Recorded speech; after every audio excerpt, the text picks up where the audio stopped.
Hello friends, कैसे हैं आप लोग। तो आज हम लोग देखेंगे प्राचीन भारतीय इतिहास के अंतर्गत हड़प्पा काल को। और आज हड़प्पा काल का देखिए लास्ट क्लास है। ऑलरेडी हड़प्पा काल के बारे में काफ़ी कुछ मैंने आप लोगों को बता दिया है। क्लास 11 हम लोग कंप्लीट करने वाले हैं।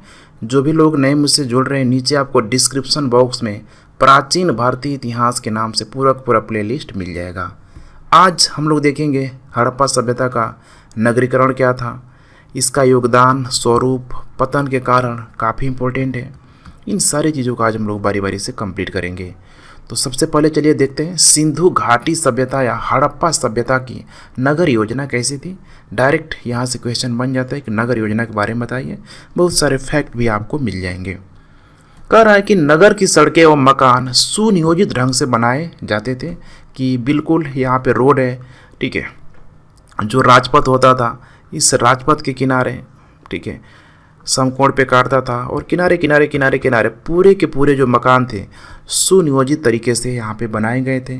मकान बनाने के लिए पक्की ईंटों का प्रयोग किया जाता था।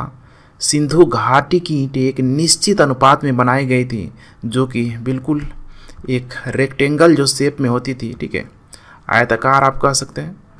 बिल्कुल यहाँ पे इसकी जो अनुपात था 4:1 के अनुपात में इसको बनाया गया था, जिसे कि वर्तमान में होता है। नगर को 2 भागों में विभाजित किया गया था।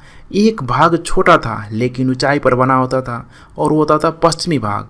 दूसरा भाग कहीं अधिक बड़ा परंतु नीचे बनाया होता था और ये जो पश्चिमी वाला भाग होता था दुर्गों से पूरी तरीके से ढका होता था। इसका मतलब कि हो सकता है कि इसमें शासक लोग, प्रशासक लोग रहते होंगे। ऊंचे भाग को दुर्ग और निचले भाग को निचला शहर का नाम दिया गया। दुर्ग को कच्ची ईंटों के चबूतरे पर बनाया जाता था, इसलिए यह ईंट, ठीक है, जो होते थे इसकी हाइट अधिक हो जाती थी। दुर्गों को दीवारों से घेरा गया था, जिसका अर्थ है कि इसे निचले शहर से अलग कर दिया गया पूरी तरीके से। यहाँ पे दुर्ग में खाद्य भंडार गृह, महत्वपूर्ण कार्यशालाएं, धार्मिक इमारतें, जन इमारत मौजूद थी। साथ में जो भी व्यापारिक गतिविधियां होती थी इन्हीं दुर्गों से ऐसा माना जाता है कि अधिक होती थी।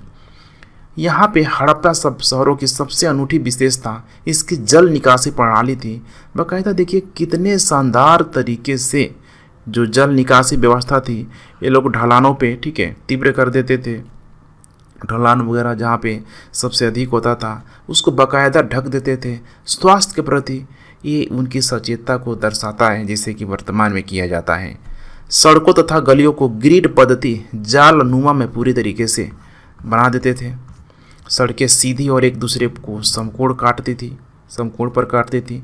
ऐसा जान पड़ता है कि वहाँ पहले नालियों के साथ बनाई गई और फिर अगल बगल में मकानों का निर्माण किया गया। नालियाँ ईंटों तथा पत्थर से ढकी होती थी, जिनके निर्माण में प्रमुखतः ईंटों और मोर्टार का प्रयोग किया जाता था, पर कुछ जगह चूने और जिप्सम का भी यहाँ प्रयोग मिलता है। सिंधु घाटी सभ्यता के दरवाजे और खिड़कियाँ सड़क की तरफ न खुलकर पीछे की तरफ खुलते थे, लेकिन लोथल में ऐसा नहीं मिलता। हम लोगों ने देखा था ऑलरेडी स्थल के रूप में, जब मैंने आप लोग लोथल को बताया था तो वहाँ पे बाकायदा मैंने एक्सेप्शन के रूप में इसको बताया था कि लोथल में मेन प्रमुख दरवाजे के तरफ, ठीक है, इनका मेन दरवाज़ा खुलता था, लेकिन बाकी जगहों पे इनका जो दरवाज़ा खुलता था मेन दरवाजे के, माने जो मेन रोड होता था राजपथ, उसके जस्ट पीछे खुलता था। मकान में स्नानागार प्रमुखतः गली अथवा सड़क के नज़दीक बनाया गया। देखिए कितना शानदार तरीके से, ठीक है, बिल्कुल स्विमिंग पूल टाइप का आप लोगों को यहाँ पे दिखाई दे रहा होगा। और मानना पड़ेगा पुरातत्वविदों को कि जैसे सेम टू सेम उसी तरह इन लोगों के द्वारा नीचे, ठीक है, जो काफ़ी दिनों से दबा था उसको उत्कीर्ण करके निकला लिया गया। मोहनजोदड़ो में एक विशाल स्नानघर मिला है। संभवतः इस स्नानागार का प्रयोग अनुष्ठानिक स्नान के लिए होता था।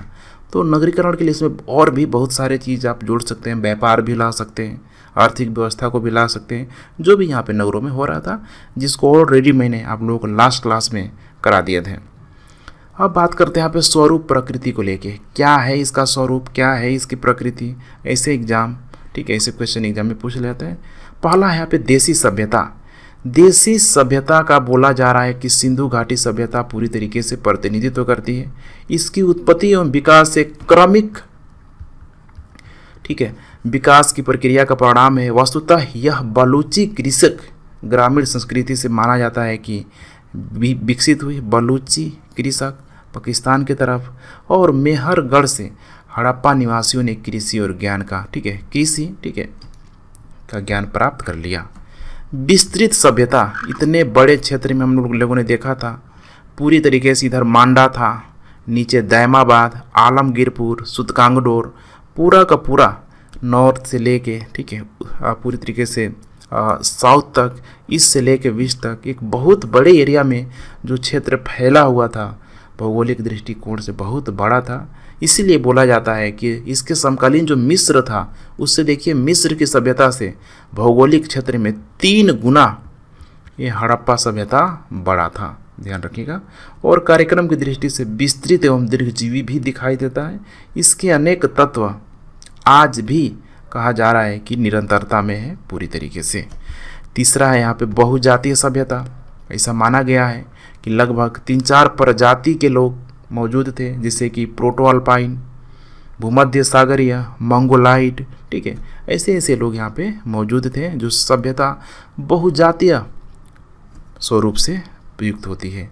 शांति मूलक सभ्यता क्या है यहाँ पे, ध्यान रखिएगा, शांति मूलक सभ्यता हड़प्पा सभ्यता में, क्योंकि यहाँ पे उद्योग धंधों का विकास यहाँ पे हो चुका था, वाणिज्य का, ठीक है, विकसित ढांचा, विभिन्न प्रजातियों का सह अस्तित्व तथा उत्खनन से प्राप्त हथियारों की प्रकृति सिंधु सभ्यता की शांति मूलक सभ्यता के रूप में, ठीक है, विस्थापित करती है। कि वस्तुतः सिंधु निवासी कहा जा रहा है कि इतने सब चीज़ होने के बाद भी ये लोग आक्रमणकारी नहीं थे। कोई इनके पास घमंड नहीं था कि हमने विज्ञान को इतना डेवलप कर लिया तो हम कुछ नई नई हथियारों को बना लें। बिल्कुल शांत है। इस दृष्टिकोण से देखा जाए तो वर्तमान भारत की विदेश नीति का पूरी तरीके से आधार इस सिंधु संधि, ठीक है, सिंधु घाटी सभ्यता में दिखाई देती है।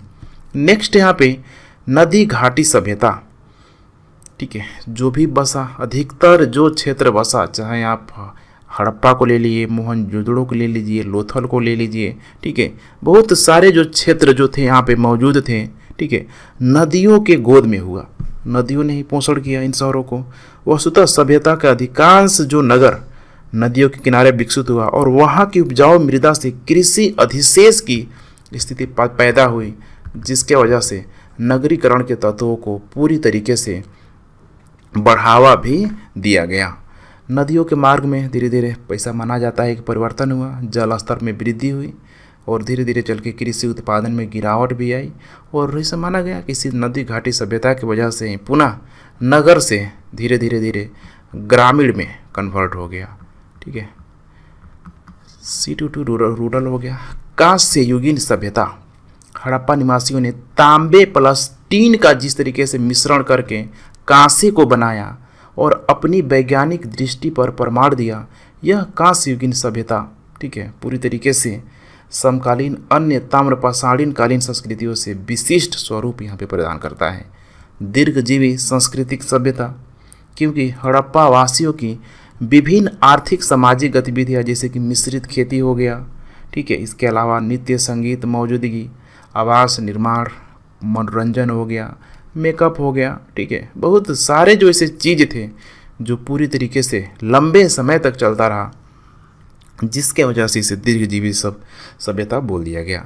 नेक्स्ट यहाँ पे प्रगतिशील स्वरूप, क्योंकि यहाँ के जो भी लोग थे प्रगतिशीलता के आडंबर से युक्त थे, जो उनके भवन से प्रभावित होता है।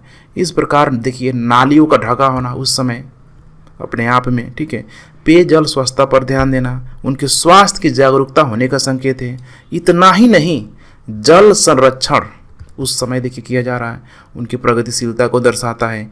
साथ ही विभिन्न धार्मिक विश्वासों की मौजूदगी जैसे कि अग्नि पूजा, लिंग पूजा आदि विभिन्न प्रजातियों की उपस्थिति समाज में सहिष्णुता को दिखा दे रहा है, ठीक है, टॉलरेंस, ठीक है, सहिष्णुता और वसुधैव कुटुंबकम को दर्शाती है। और यही तो है आगे चल के वर्तमान समय में देखिए भारतीय संस्कृति की मूल विशेषता है। पूरा विश्व एक परिवार है वसुधैव कुटुंबकम के रूप में। तो कुल मिला के यही है स्वरूप के बारे में, अब आपको रटने की ज़रूरत नहीं होगी। अब यहाँ हम लोग बात करते हैं हड़प्पा सभ्यता को, ठीक है, पतन को लेके। यहाँ पे अगर हम लोग देखें तो अलग अलग यहाँ पे पतन को लेकर 3 अवधारणाएं सामने आती है। पहला बोला गया कि बाह्य आक्रमण, माने आर्यों के आक्रमण की वजह से हड़प्पा सभ्यता का पतन हो गया। दूसरा बोला गया, ठीक है, कि पर्यावरणीय गतिविधियों से पूरी तरीके से पतन हो गया। तीसरा बोला गया कि ऐसा कुछ भी नहीं है, जो पतन जो हुआ क्रमिक रूप से धीरे धीरे डिक्लाइन हुआ। अब तीनों को हम लोग देख लेंगे, आप लोगों को, ठीक है, खुद डिसाइड करने पे हेल्प मिलेगी कि सबसे बेहतर क्या हो सकता है। 1934 में गार्डन चाइल्ड ने आर्यों के आक्रमण का मुद्दा उठाया और मार्टिमर व्हीलर ने 1946 में इस मत की पुष्टि कर दी कि हो ना हो भाई, हड़प्पा सभ्यता का पतन इन्हीं आर्यों के द्वारा किया गया। इस मत के पक्ष में निम्नलिखित साक्ष्य भी इनके द्वारा प्रस्तुत किया गया, जैसे कि बोला गया बलूचिस्तान के नाल और ड्राबरकोट आदि क्षेत्रों से अग्निकांड के साक्ष्य मिले हैं। अग्निकांड के, ठीक है, कि बहुत सारे क्षेत्रों को, नगरों को जला दिया गया। मोहनजोदड़ो की खुदाई में बच्चे, स्त्रियां और पुरुषों के कंकाल प्राप्त होते हैं। ध्यान रखिएगा, पुरुषों के कंकाल प्राप्त हुए हैं, जैसा कि माना जाता है कि आर्यों के द्वारा इनको तड़पाया हो गया, मारा गया होगा। ऋग्वेद में हड़प्पा शब्द प्रयुक्त किया है। इसकी पहचान आधुनिक हड़प्पा के रूप में हुई है। ऋग्वेद में हम लोग देखेंगे, वैदिक काल जब शुरू होगा तो बाकायदे ऋग्वेद में इस शब्द का प्रयोग किया गया है। इस शब्द को पुरंदर अर्थात किलों को तोड़ने वाला कहा गया है। तो कुल मिला के इतना लॉजिक दिया गया कि भाई हो ना हो हड़प्पा का पतन करने वाले इन्हीं आर्यों का रोल यहाँ पे, ठीक है, दिखाई देता है। लेकिन विश्लेषण करने पे हमें पता चलता है यहाँ पे, ठीक है, कि आर्यों का जो आगमन होता है गिरी से गिरी हालत में, ऐसा बोला जाता है कि लगभग इनका आगमन 1700 या 1500 BC के ईसा पूर्व के पहले इनका हुआ ही नहीं था। तो फिर हम लोग कैसे मान लें, ठीक है। तो इनको भाई अब आए ही देर से, और तब तक हड़प्पा सभ्यता का, ठीक है, ग्रामीण सभ्यता में परिवर्तन हो चुका था, तो इनको दोषी नहीं ठहराया जा सकता है। मोहनजोदड़ो की जनसंख्या को लेकर यहाँ पे बताया गया कि उस समय इसकी अनुमानित जनसंख्या 41,000 के आसपास थी और उनमें से महज 38 नर कंकाल पाया गया। इतने बड़ी जनसंख्या में 38 नर कंकाल को मिलने से किसी बड़े नरसंहार की कल्पना नहीं की जा सकती। सभी नर कंकालों पर हथियार के निशान भी नहीं मिलते हैं कि भाई इनको काटा गया है, मारा गया है। हो सकता है कि, ठीक है, सभी नर कंकाल एक काल के नहीं होंगे, धीरे धीरे दफनाया होगा, या फिर कुछ बीमारी वगैरह, महामारी वगैरह टाइप का आ गया होगा, ठीक है, इतने लोग मर गए होंगे। तीसरा है यहाँ पे हथियारों के साक्ष्य। आर्यों से संबंध, चूँकि काफ़ी लोग तेज लोग थे, जो भी तलवार, रथ का स्पष्ट साक्ष्य इन जगहों पे नहीं मिलता। ऐसे स्थिति में हाल के शोधों और पुरातात्विक साक्ष्यों के आधार पर सिंधु सभ्यता के पतन के लिए आर्यों के आक्रमणकारी को उत्तरदायित्व नहीं ठहराया जा सकता है कि भाई इनको ठहराना क्या है, पूरी तरीके से बेकार है। और दूसरी बात है यहाँ पे नेक्स्ट, निरंतरता को लेकर कहा जा रहा है कि ऐतिहासिक काल में सिंधु सभ्यता के निरंतरता के तत्व विद्यमान है, क्योंकि 1750 ईसा पूर्व तक आते आते इसकी शहरी अवस्था का पतन हुआ तथा शेष निरंतरता में रहा। अतः विदेशी आक्रमण और सभ्यता के पूर्ण रूप से नष्ट होने की स्थिति में जो तत्वों की निरंतरता यहाँ पे नहीं समझी जा सकती है, यानी इनको दोषी नहीं ठहराया जा सकता है। नेक्स्ट आइए बात करते हैं यहाँ पे प्राकृतिक कारण को लेके। देखिए यहाँ पे कुछ नाम है, जैसे स्टुअर्ट पिगॉट और गार्डन चाइल्ड के द्वारा बोला गया, ठीक है, कि बाहरी आक्रमण, जैसे कि अभी हम लोगों ने देख लिया। ये काफ़ी इंपॉर्टेंट है, M.R. साहनी, इनके द्वारा बोला गया कि भाई बाढ़ आ गया होगा, जलप्लावन आ गया होगा। Martial S.R. राव और मैकी ने बाढ़ तो बताया, लेकिन नदियों को लेके कि जो भी नगरीकृत सभ्यता थी, नगरों में, ठीक है, बाढ़ आने की वजह से, मैंने जो भी नगर बसे हुए थे नदियों के किनारे, नदियों में बाढ़ आने की वजह से धीरे धीरे लुप्त हो गए।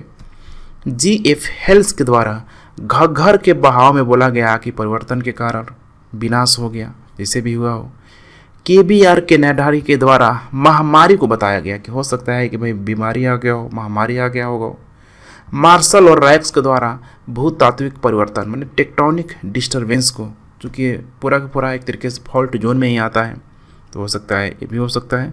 और एन स्ट्रेन और A.N. घोष के द्वारा जलवायु में परिवर्तन को आधार बताया गया कि इसकी वजह से हुआ होगा। वाल्टर फेयर सर्विस के द्वारा बताया गया कि वनों की कटाई, संसाधनों की कमी और पारिस्थितिकी असंतुलन की वजह से हड़प्पा सभ्यता का पतन हो गया। व्हीलर ने बोला अपनी प्राचीन किताब प्राचीन भारत में उल्लेख किया कि सिंधु सभ्यता का पतन बड़े पैमाने पर जलवायु परिवर्तन, आर्थिक और राजनीतिक बदलाव के कारण हुआ। तो यहाँ पे भी इतिहासकारों में इसको लेके बहुत अधिक एकमतता नहीं है। जब इतनी अधिक कंट्रोवर्सी होती है तो फिर जिस प्रकार से सिंधु सभ्यता का उदय हुआ था क्रमिक विस्तार के रूप में, उसी प्रकार हमें इसके डिक्लाइन को भी क्रमिक पतन के रूप में समझना होगा। आइए हम लोग समझने का प्रयास करते हैं क्रमिक पतन के रूप में। जैसा कि आप देख पा रहे हैं क्रमिक पतन के रूप में यहाँ पे बिल्कुल यहाँ पे अगर हम लोग सिंपल देखें तो इस सभ्यता के बोला जा रहा है कि अंतिम चरण में बोला जा रहा है कि पॉपुलेशन बहुत अधिक यहाँ पे बढ़ गया। फलस्वरूप प्राकृतिक संसाधनों का जो भी नेचुरल जो रिसोर्स थे धीरे धीरे उसका ह्रास होने लगा, इसमें कमी आने लगी। ऐसी स्थिति में संसाधनों की तलाश में जनसंख्या का मुख्य क्षेत्र से आस पास के क्षेत्रों में ये जो पॉपुलेशन जो होगा माइग्रेट करने लगा, विस्थापन होने लगा। उदाहरण के तौर पे एक कुछ उदाहरण यहाँ पे फेयर सर्विस वगैरह ने जो इन्होंने मत दिया था, इनके द्वारा यह बोलने का प्रयास किया गया कि गुजरात क्षेत्र में अचानक से जनसंख्या में क्या हो गई, वृद्धि हो गई। कहाँ पे? गुजरात में। इसका मतलब कि हो सकता है कि उधर मोहनजोदाड़ो हड़प्पा से लोग इधर लोथल की तरफ आ गए होंगे, जो यह साबित करता है कि हड़प्पा सभ्यता के कोर क्षेत्र से जनसंख्या का प्रवसन हुआ। और हमें पता है कि कोर क्षेत्र यहाँ पे हड़प्पा, यहाँ पे मोहनजोदाड़ो, यहीं तो था पूरा कोर क्षेत्र। यहीं से माइग्रेट होके अधिकतर जनसंख्या गुजरात में आ गई, इधर आ गई।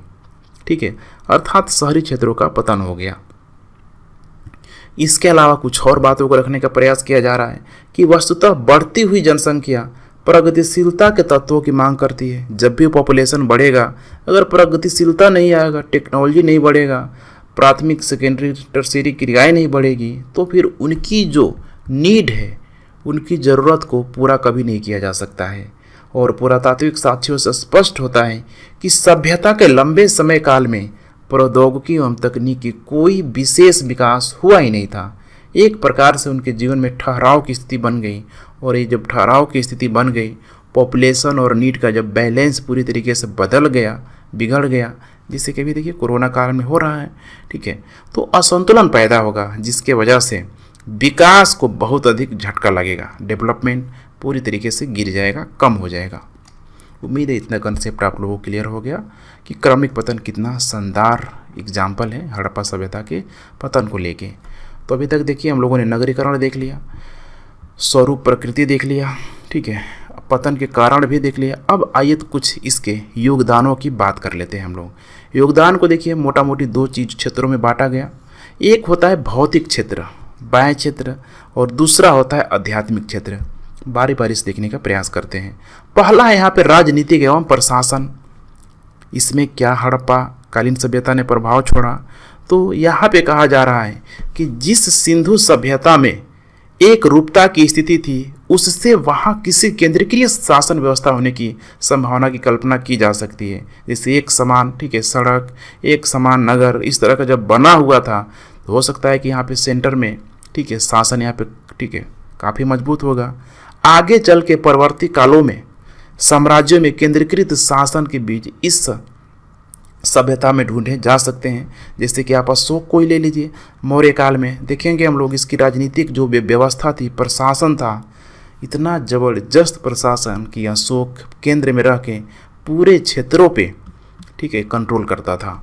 तो ये भी एक इम्पोर्टेंट फैक्टर है, आगे चल के इसकी निरंतरता दिखाई देती है।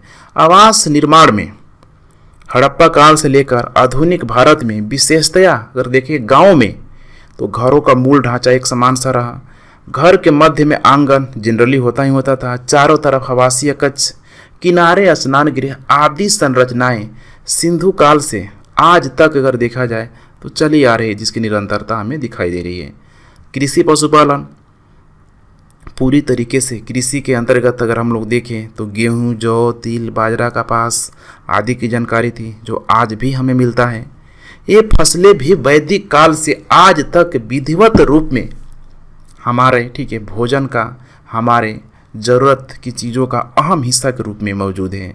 विभिन्न उसी तरीके से जो दुधारू पशु है आज के समय में देखिए, इनके मांस के लिए, दूध के लिए, चमड़ों के लिए इनका प्रयोग किया जाता है। जैसे भेड़, बकरी, बैल, हाथी सिंधु सभ्यता में थे और आज के समय में भी यहाँ पे मौजूद हैं।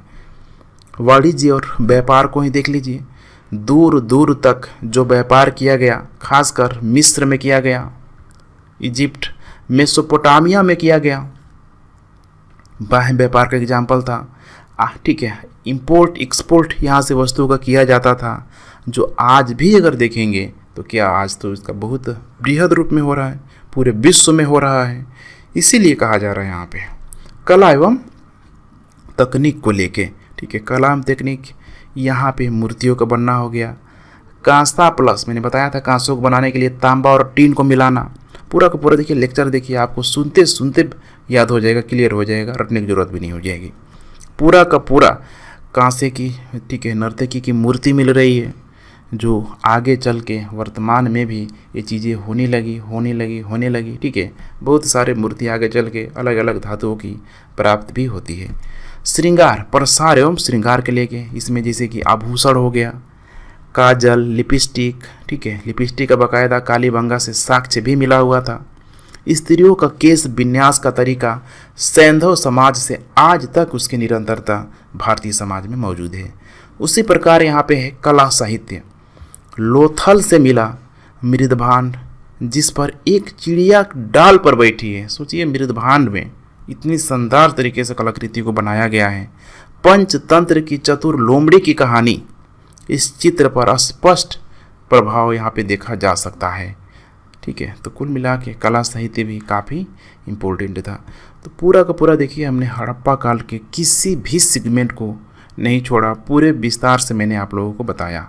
नेक्स्ट यहाँ पे इसी के अंतर्गत आध्यात्मिक क्षेत्र, जिससे कि प्राकृतिक पूजा को ही ले लीजिए। यहाँ पे धार्मिक मान्यताओं और परंपराओं का परवर्ती कालों पर व्यापक प्रभाव दिखाई दिया। सैंधव जन प्राकृतिक पूजक करते थे।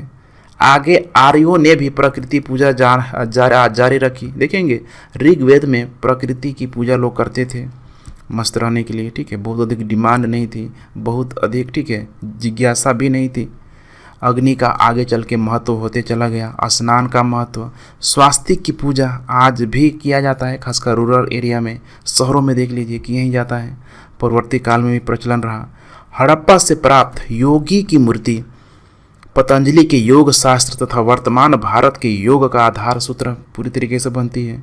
मोहनजोदड़ो से प्राप्त पशुपति शिव की मूर्ति परवर्ती काल शंकर हो गया, महेश हो गया, इसकी पूजा का आधार बना। उसी तरीके से लिंग पूजा हो गया, नाग पूजा, वृक्ष पूजा, बलि प्रथा, ताबीज का प्रयोग जो है काफ़ी हद तक हड़प्पा संस्कृति से जो आया है, अभी देखिए वर्तमान में भी इसकी निरंतरता हमें दिखाई देती है। उसी तरीके से सावधान पद्धति को बताया गया कि दफनाने तथा दाह कर्म भी सिंधु सभ्यता से ही ली गई। आज भी अलग अलग धर्मों में अलग अलग प्रकार से किसी को दफनाया जाता है, किसी को जलाया जाता है, किसी को, ठीक है। वैसे ही जो आपका, ठीक है, पारसी धर्म है, पारसी धर्म में जंगलों में ले जाके एक ऊंचाई के स्थान पे मृतक के लाश को छोड़ दिया जाता है। अग्नि को उस धर्म में काफ़ी पवित्र माना जाता है, ठीक है। तो इस तरह की गतिविधियाँ हैं बहुत सारे धर्मों में। लोग, ठीक है, नदियों में लाशों को, ठीक है, छोड़ देते हैं, दाह कर देते हैं। तो कुल मिला के देखिए सारी की सारी चीज़ जो सिंधु सभ्यता में जो पहले मौजूद थी, आज वर्तमान भारत में उस तरह की चीज़ें मौजूद हैं, जो कहीं न कहीं सिंधु सभ्यता की जो भी देन है, इसकी प्रासंगिकता को दर्शा रहा है। तो ठीक है फ्रेंड्स, पूरा का पूरा हमने हड़प्पा सभ्यता को कंप्लीट कर लिया, ठीक है। अब आप बिल्कुल प्रीलिम्स और मेंस के लिए आप लोग तैयार होंगे। तो thanks for watching and God bless you.